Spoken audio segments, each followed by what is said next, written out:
position, which is, you know, we don't do that kind of thing. We don't create registries based on religion. Yeah, well, we have in the past. We've done it based on race, we've done it based on religion, we've done it based on region.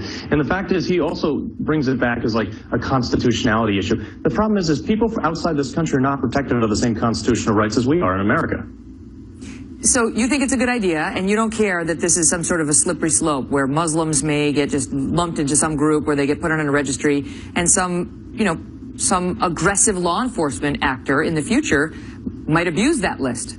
Absolutely. Look, there's always a case for abuse in this thing. But the fundamental problem here is we have a large faction. Look, being a part of the Muslim faith is not a bad thing. And there's 1.6 billion Muslims out there. Most of them are perfectly good people. But the fact is there is a small percentage of people that have chose to align with an extreme ideology within the faith, and they're doing harm. So we would like to keep tabs on it until we can figure out what's going on. Trump has said, look, it's a regional-based thing right now. If they're coming into our country, we need to know who they are, where they are, and what's going on. Because he's trying to stop. He's trying to stop immigration into the country from countries where there are major terrorist issues, and until we can figure out what's going on. But this seems like something else, which is if you're coming over. I mean, this is what I'm reading. Okay, this is that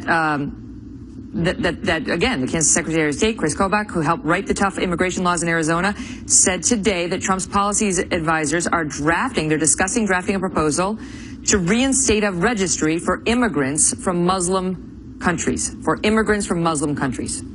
Yeah, and we'll be perfectly honest, it is legal. They say it'll hold constitutional muster. I know the ACLU is going to challenge it, but I think it'll pass. And we've done it with Iran back a while ago. We did it during World War II with Japanese, which, you know, call it what you will, maybe wrong. You're not proposing we go back to the days of internment camps, I hope. No, I'm not proposing that at all, Megan. But what I am saying is that we need to protect America. I mean, that's the kind of stuff that gets people scared, Carl. Right. But I'm just saying there is precedent for it, and I'm not saying I agree with it, but in this case, I absolutely believe that a regional You can't be citing Japanese internment camps as precedent for anything the president-elect is going to do. Look, the president needs to protect America first, and if that means having people that are not protected under our Constitution have some sort of registry so we can understand, until we can identify the true threat and where it's coming from, I support it.